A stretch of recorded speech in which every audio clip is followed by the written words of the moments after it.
Salutations everybody, it is Matty here today. Hope you're all doing absolutely excellent. And today I need to open the video with a hard-hitting question. Is there ever a safe time to start a playthrough for Cyberpunk 2077? I mean, really, it keeps getting updates. Every time I dive in thinking, oh, it's the Switch 2 version, this is like the last straw for them. Okay, I'll buy it again. I'm gonna start a new playthrough. Update 2.2 certainly was the end of the road, right? Wrong! We're talking about update 2.3 today, and I'm excited about it, but like, man, I want to do a full playthrough not knowing that everything is going to get changed again or we're going to get new content. What that is, we'll discuss, because that's why I'm kind of having this replay issue, because we might be getting new quests. So I naturally turn my attention over to The Witcher 3. Hey, you could use some reps on my Switch 2. I could get down with this. Let's test the real power of this machine. You looked alright over on the Switch 1, but with the Switch 2, you're going to run better, you're going to load quicker. We'd love to see that.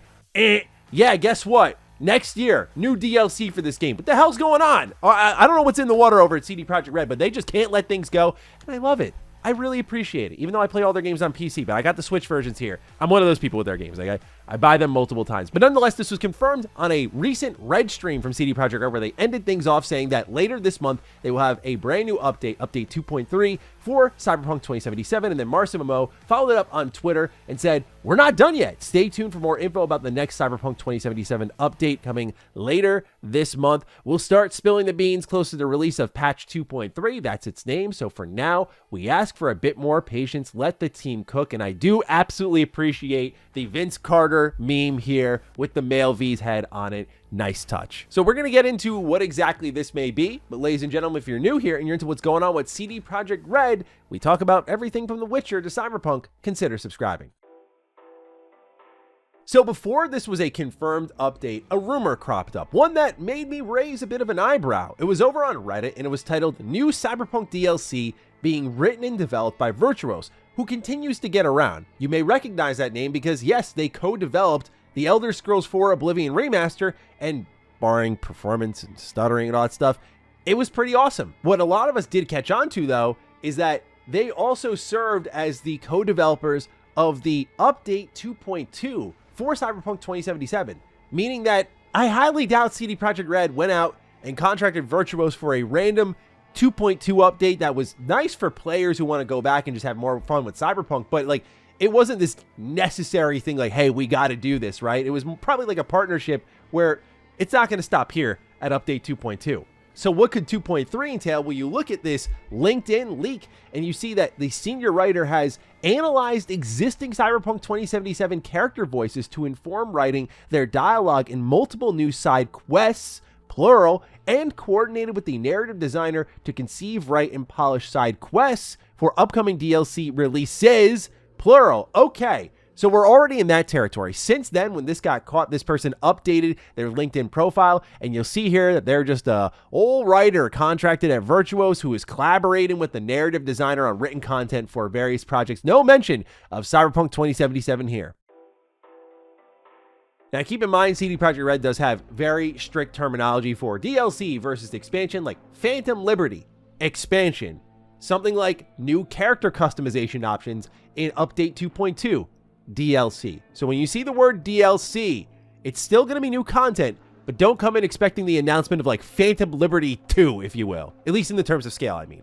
We know that story ain't continuing. So that brings up the question, what is it? And there's a lot of interesting fan theories going on right now.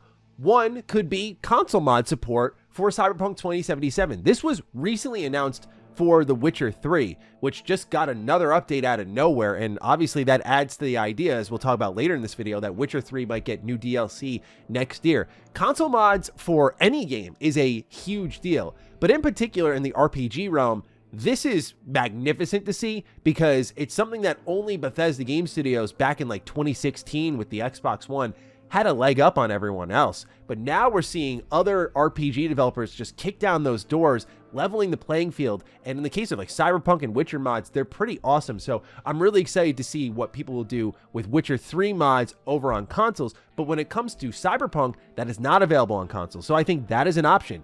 Another option that's available for Cyberpunk 2077 is exploring a potential new cast of characters. This gets into two elements here. One being an anniversary calendar, the other being the anime. So if you look at this anniversary calendar that they posted here, you'll see all these characters that you recognize from the base game of Cyberpunk 2077, as well as the Phantom Liberty DLC. However, there is encrypted data for what are 6 characters at the bottom of this calendar. Now, what's interesting is we do know there is another animated TV show in the works for Cyberpunk 2077 as a franchise. And they've already shut down the idea that this would be something like Edge Runners 2. And again, if you watched Edge Runners, you know that's probably a very low probability, at least in my opinion. I'd love to be wrong. I adore Edge Runners. But what we did get from the Edge Runners Twitter account is that they said they will be at the Anime Expo in LA on July 3rd to the 6th, and stay tuned for the next data drop.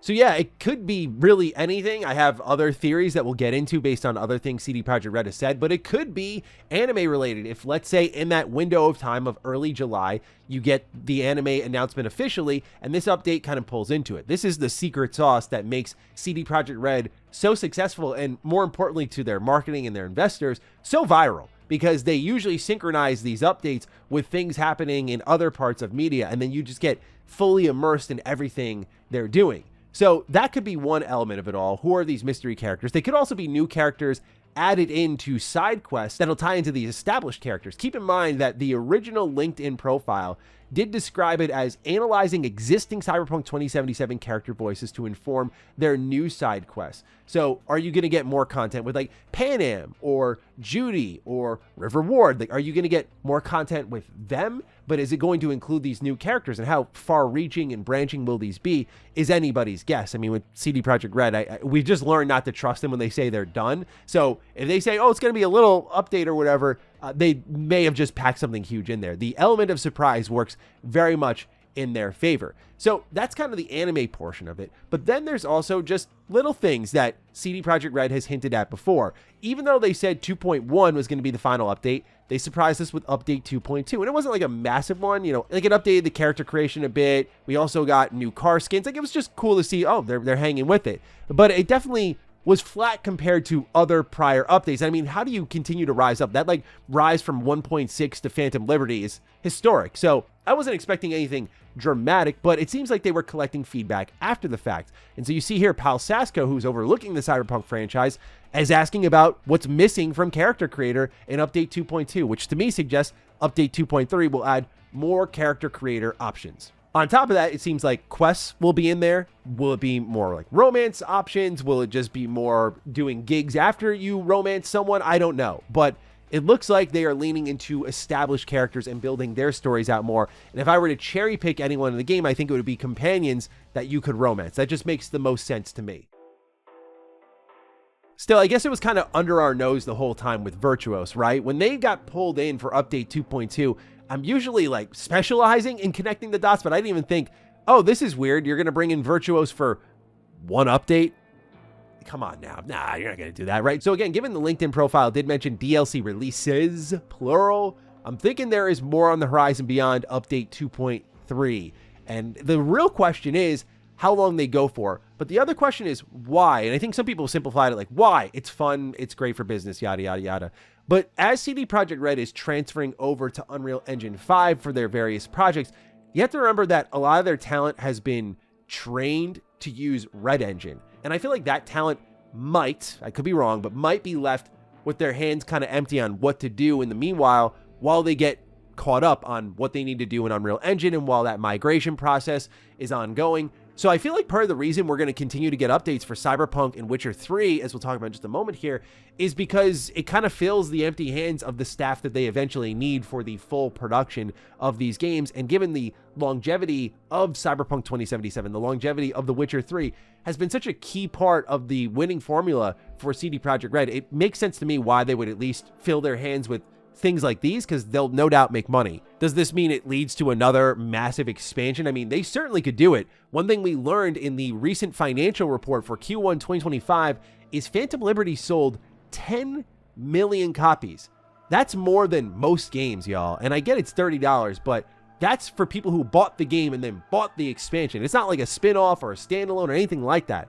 So if I'm CD Projekt Red and I'm looking at that, and you know, Cyberpunk Orion's still years away, I wouldn't hate the idea of them saying, let's greenlight another expansion. At the same time, they've committed so much to the marketing and the packaging. Like, you have an Ultimate Edition. It does include Phantom Liberty. Do you do another expansion, then another re-release that includes both editions? That would definitely make me feel a little shortchanged on the physical version I finally decided to pick up for this game outside of the base PS4 version, which, after updates, good job. But, we know how that started. Still, point being, we'll see if they end up doing more expansions. But with Witcher 3, that is the more surprising one. Like, this is a decade-old video game, but it keeps on ticking, and understandably so. It's one of the best of all time. So not only is The Witcher 3 getting console mods this year in a patch in 2025, but also we learn here from this Reddit post highlighting a Polish podcast from a guy named Boris that CD Projekt Red is working on DLC before The Witcher 4 that will be coming next year. Now, the whole podcast is in Polish, so you can use like the auto translation feature that YouTube has. But here's the information. First off, this is coming from Fool's Theory, who's an external studio. They worked on a game called The Thaumaturge, which I have installed on my Steam Deck, never got around to it, but also they're working on the Witcher 1 remake. Okay, starts to add up here. What adds up more? Fool's Theory is comprised of ex-CD Projekt Red developers. So there's a relationship there, there's a familiarity there. This continues to make sense. They don't know what it is, how big it is, how much, if it will cost anything. It's just that more DLC is on the way. It's happening prior to The Witcher 4 next year. And who are these people on this podcast? Well, they're well-connected individuals on the Polish gaming side of the industry. Some things that they did talk about, which ended up being true, were things like concerns about Cyberpunk 2077 and its state on consoles, among multiple other Witcher and Cyberpunk related things, where it's at least a voice you can lean into with some level of faith. They are claiming in this podcast that this was verified information through multiple independent sources. So I would lean into it enough where I'm like, the partnership makes sense, but also the way CD Projekt Red is transitioning into this sort of live service style approach makes sense. It continues to sell their products, as I just highlighted with things like Phantom Liberty sales. But also, this is something they've talked about in investor-related meetings, where they talk about the kind of cohesion of film and TV and anime and video games and books, like the expanded material, and how it's kind of this cycle that feeds their beast pretty well. And then on top of that, of course, there is the fact that CD Projekt Red has incentives based on reaching certain milestones within the company, and a pretty good way to reach those in an easy way is to start juicing Cyberpunk 2077 and The Witcher 3. We'll obviously see how it all turns out, but no doubt we're getting more Cyberpunk 2077. For how long that'll be is anyone's guess. I feel like stopping at 2.3, that's not a nice number, right? Maybe you stop it. They were planning to stop at 2.1. So who knows? But we know that the current ownership at CD Projekt Red loves the longevity of their project. So maybe it keeps going for a while. Again, I feel like as they transition more and more into spinning up Orion, spinning up Witcher 4, where it's like full production, we need everybody, they can just continue to do these things. And I think that's great. So I'm looking forward to seeing what The Witcher 3 does, because I think the obvious story to tell here, if any story, is kind of what happens with Ciri between these games, setting her up a little bit more. I feel like any other story is just like more Geralt, which is awesome, but I think if you're talking about something purposeful, something that feels like integrated and woven into The Witcher 3, that would also be really cool long-term, where if you're doing like a series replay, if you're doing Witcher 1 remake and then 2 and then 3, and 3 has this story that just goes straight into 4, that would be awesome. So we'll see what CD Projekt Red ends up doing, but it looks like we got a lot more Cyberpunk and a lot more Witcher on the way, and I personally cannot wait, because it's exactly what I want more of my RPG developer favorites to do, Bethesda. Keep us fed as often as possible with the things that we do love while you work on the next thing here. And CD Projekt Red seems to have figured that out, and by contracting the same one, funny enough, Bethesda did in Virtuos. So we'll see what Update 2.3 brings to the forefront. We'll talk about that, but I look forward to hearing your thoughts down below. So fire away. Other than that, ladies and gentlemen, take excellent care of yourselves, and I'll see you in the next one. Stay sexy, stay active. I love you all. Peace.